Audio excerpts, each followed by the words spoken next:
Hello बच्चों, चलिए प्रश्न को पढ़ते हैं। पृथ्वी की सतह से r, पृथ्वी की त्रिज्या ऊंचाई पर एक कण स्थिर अवस्था में रखा गया है।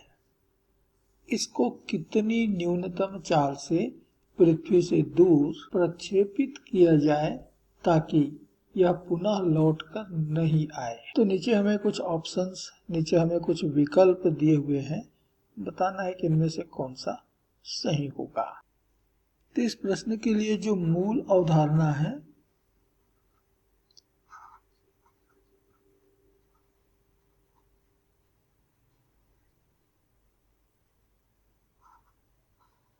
वह है ऊर्जा संरक्षण का नियम।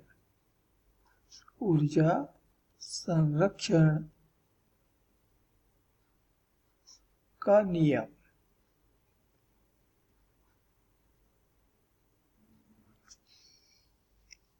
तो इस नियम के अनुसार किसी निकाय पर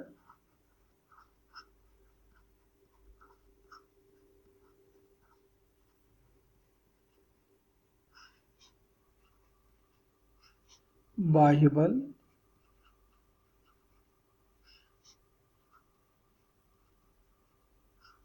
आरोपित ना हो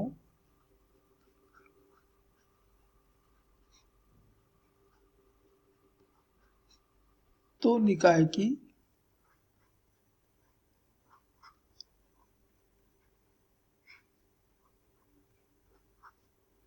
कुल ऊर्जा अर्थात गतिज ऊर्जा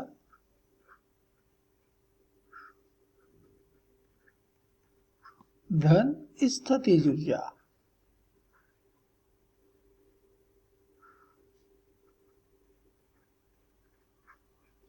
इन दोनों का योग कहलाता है कुल ऊर्जा।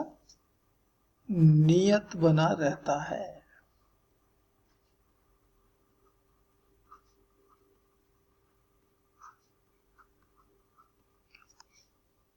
तो हमारा ऊर्जा संरक्षण का नियम है और दिया गया प्रश्न इसी अवधारणा पर आधारित है। तो यह हमारी पृथ्वी है जिसकी त्रिज्या प्रश्न में r दिया हुआ है और सतह से r ऊंचाई पर ही m द्रव्यमान की कोई वस्तु स्थिर अवस्था में है। अब हमने इसको कोई वेग मान लीजिए v दिया। ये वेग भी इतना है कि इस वेग के कारण वस्तु अनंत पर पहुंच गया और वहीं पर स्थिर हो गया। वस्तु पहुंच गया अनंत पर और यहां पर उसका अंतिम वेग v डैश मान लीजिए 0 हो गया। इतना वेग हमने इसको दिया है। तो हमें ये वेग कितना देना पड़ेगा, v का मान कितना होगा, यही तो इस प्रश्न में ज्ञात करना है। तो हमारी वस्तु की प्रारंभिक स्थिति है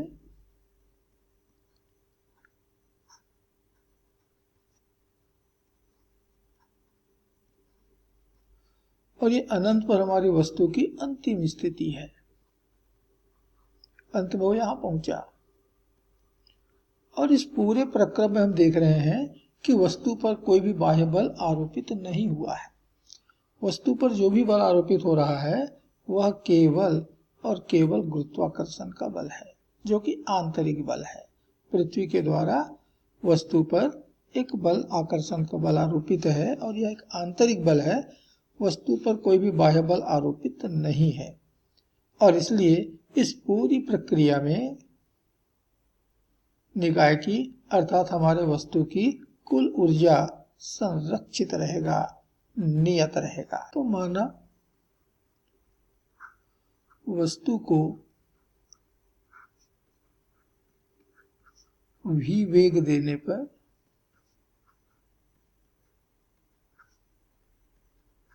वह अनंत पर पहुंच जाता है।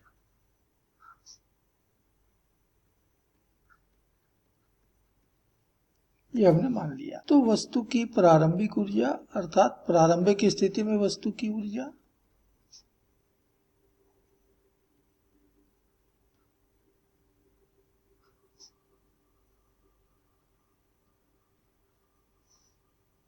चलिए इसको हम U1 कहते हैं। तो बराबर हुआ 1/2 mv का वर्ग। हमने उसको v वेग दिया है, अर्थात उसके पास गति है, तो गतिज ऊर्जा इतनी होगी 1/2 mv का वर्ग। और उसके पास स्थितिज ऊर्जा होगी, पृथ्वी के गुरुत्वाकर्षण के कारण स्थितिज ऊर्जा होगी, और वो स्थितिज ऊर्जा होती है ऋण Gm स्मॉल m। यहां मान लिया कि पृथ्वी का द्रव्यमान कैपिटल M है, तो Gm बटे पृथ्वी के केंद्र से वस्तु की दूरी, और ये हो गया है 2r। ये है हमारी वस्तु की प्रारंभिक ऊर्जा U1। तो वस्तु की अंतिम ऊर्जा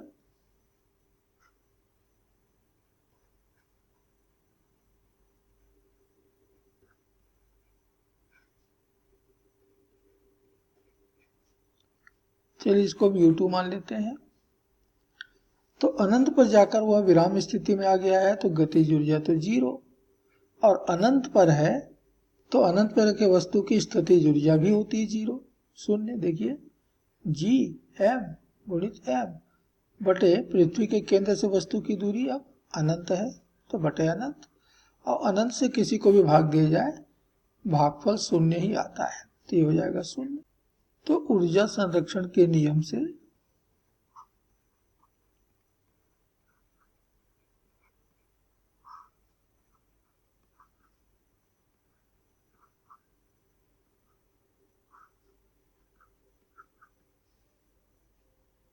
U1 प्रारंभिक ऊर्जा बराबर से U2 अंतिम ऊर्जा। तो प्रारंभिक ऊर्जा मिलेगी 1/2 mv का वर्ग ऋण Gmm बटे 2r, और अंतिम ऊर्जा तो है शून्य। तो 1/2 mv का वर्ग बराबर, दूसरे पद को मैं दाईं तरफ ले आ रहा हूं, तो Gmm बटे 2r। तो देखिए यहां से 2 कट गया, और यहां से m स्मॉल m ये भी कट गया, तो v वर्ग बराबर बच गया Gm बटे r, और इसलिए v आवश्यक वेग, वस्तु को दिया जाने वाला आवश्यक वेग v बराबर मिल रहा है वर्गमूल Gm m कैपिटल पृथ्वी का द्रव्यमान बटे r पृथ्वी की त्रिज्या। इतने वेग से यदि हम वस्तु को पृथ्वी से दूर प्रक्षेपित करें तो वह अनंत तक चला जाएगा, और इसे यही हमारे इस प्रश्न का उत्तर होगा। तो चलिए देखिए कौन सा विकल्प सही आ रहा है। तो यहां हम देख रहे हैं कि हमारा विकल्प सी इस प्रश्न के लिए सही उत्तर होगा, और यही इस प्रश्न का अंतिम उत्तर है। आशा करते हैं आपको समझ आया होगा। धन्यवाद।